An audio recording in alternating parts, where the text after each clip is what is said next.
Dear friends, today we will discuss about atomic habits. This my discussion will be based on a book written by James Clear, Tiny Changes, Remarkable Results. First, we will see the effect of atomic habits. Habits are most important in our life. Whatever you do is based on the habits we cultivate.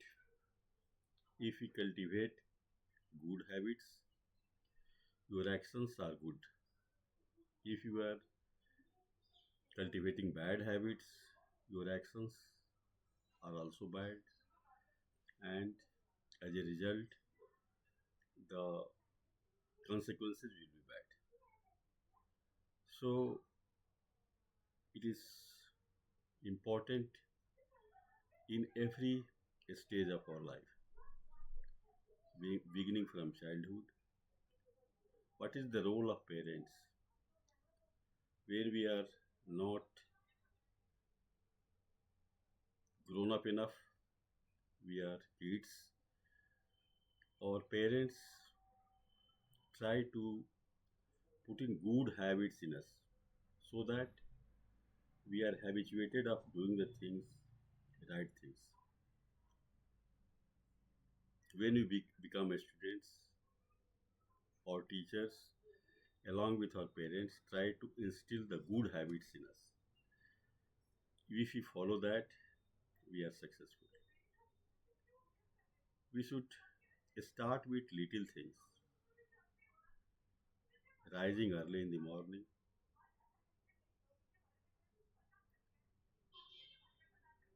doing exercises, utilizing the 24 hours we are having, proper sleep, proper diet, and seriousness about our work which we are supposed to do. For students, it becomes more important because that is the shaping period of their life.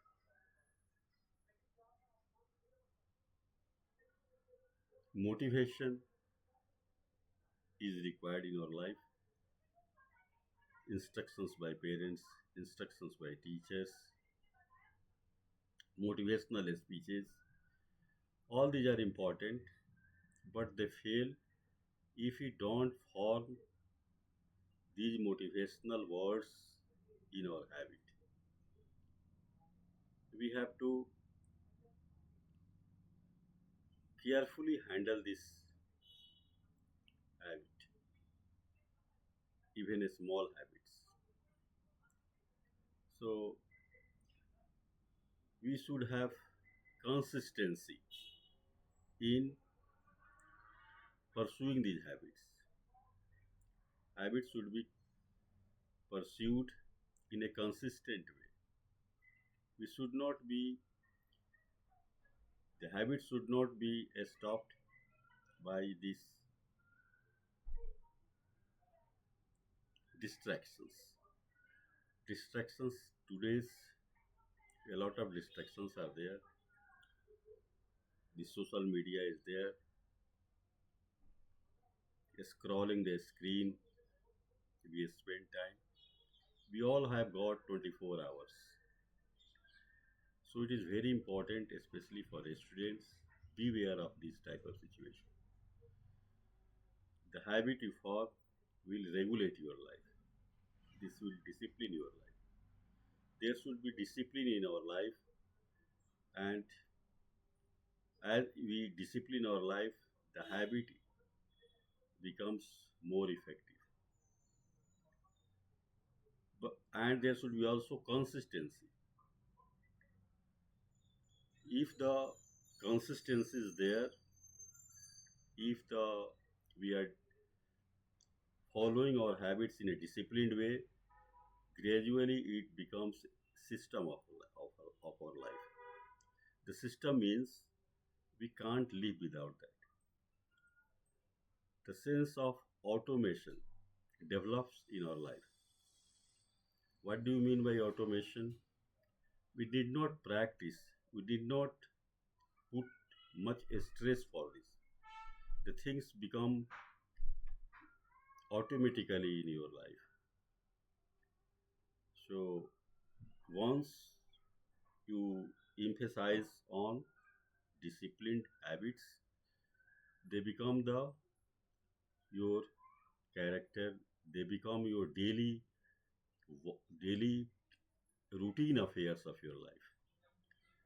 So habits are not a small things. I will take an example of that. Nobody motivates you to go to the washroom in the morning. Nobody tells to take bath daily, but you do that because since childhood your mind is trained in such a way that you do the things automatically. Likewise, it is very important that you train your mind in such a way that the things come in your routine, the things become systematized. So this book clearly deals with the important importance of habits. So I will quote some sentences which the writer emphasizes. These habits should be pursued consistently. He says, unfortunately, the slow pace of transformation also makes it easy to let a habit slide. Sometimes we may not get the desired results. In that case, we are lured to leave the habits, but it is unfair. It may take some time to get the desired results. Again, he says, a single decision is easy to dismiss. We have not to dismiss all our decisions at a time.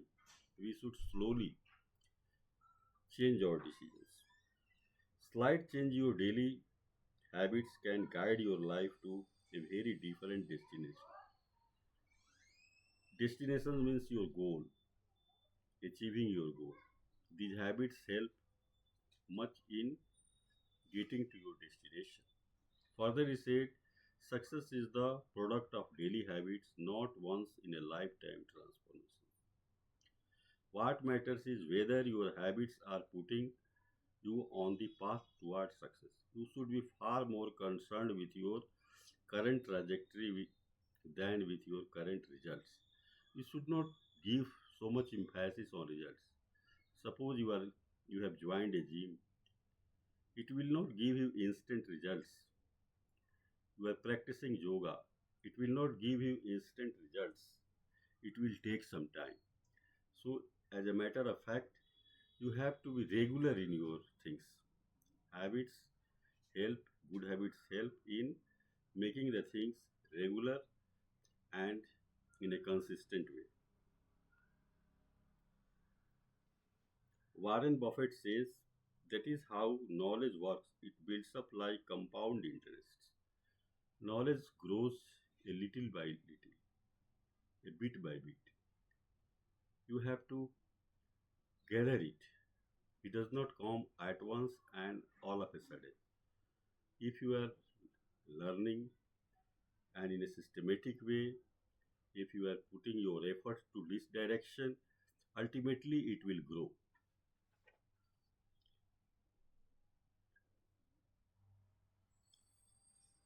Again, he says, breakthrough moments are often the result of many previous actions which build up the potential required to unleash a major change. Sometimes there is not a great breakthrough in our life. This is because we are still in some subconscious mind, still the previous habits are running which are preventing from getting the desired results. When nothing seems to help, I go and look at a stone cutter hammering away at his rock, perhaps 100 times without as much as crack showing in it. Yet at the 101st blow it will split in two. And I know it was not that last blow that did it, but all that had gone before. So what is telling that suppose some stone breaker is putting his hammer on the stone, he had put 100 times his hammer on the stones, but at 101 times it breaks. So it is not that importance of 101 times hammer, the stroke which is made at the 101 time. All the 100 strokes are equally important. So be consistent. If you cultivate your habits, it is sure that you are going to get results. And the whole sequence is having the same importance. The first strike, the second strike, and 101 strike. All are important for getting the desired results. What is difference between systems and goals? It is a distinction I first learned from Scott Adams, the cartoonist behind the Dilbert comic. Goals are about the results you want to achieve. Systems are about the process that lead to those results. Suppose you are practicing for a this match, suppose football match, cricket match. So your goal is to win the match. But what is the system? The system is that the daily practice which we are pursuing in the playground. It is not that you are going to achieve the goal. The system is important. Either you lose or win, that is immaterial. If your practice is good, you have been systematic, it you are surely going to win. So system is more important, goal is not so much important. Goal is dependent on the systems, on the habit you are pursuing. The score takes care of itself. The same is true for some other areas of life. If you want better results, then forget about setting goals. Focus on your system instead. As I gave the example of sports, system is more important than keep on thinking about the goal. You are going to ultimately achieve the goal if you are in a good system. It was only when they implemented a system of continuous small improvements that they achieved a different outcome. A small improvement, a step by step improvement, is required for getting success in any field. You are not going to get the whole result at once. It is the outcome of your regular routine work which you are performing on the daily basis. You are left chasing the same outcome because you never change the system behind it. You treated a symptom without addressing the cause.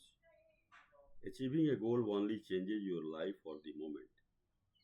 That is the counterintuitive thing about improvement. We think we need to change our results, but the results are not the problem.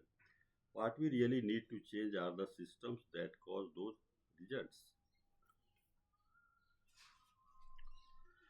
The problem with a goal first mentality is that you are continually putting happiness off until the next milestone. You are not happy. You are not taking interest in the step by step performance. What you did in the first day on the playground, that is not important for us. What you did at the second day, that is also not important for you. But when you win, you feel extreme happiness. That is not correct. If you would have, if you had enjoyed every day at the playground equally, then your success might be more great, more massive, more influential. It is unlikely that your actual path through life will match the exact journey you had in mind when you set out. It makes no sense to restrict your satisfaction to one scenario when there are many paths to success. When you fall in love with the process rather than the product, you don't have to wait to give yourself permission to be happy.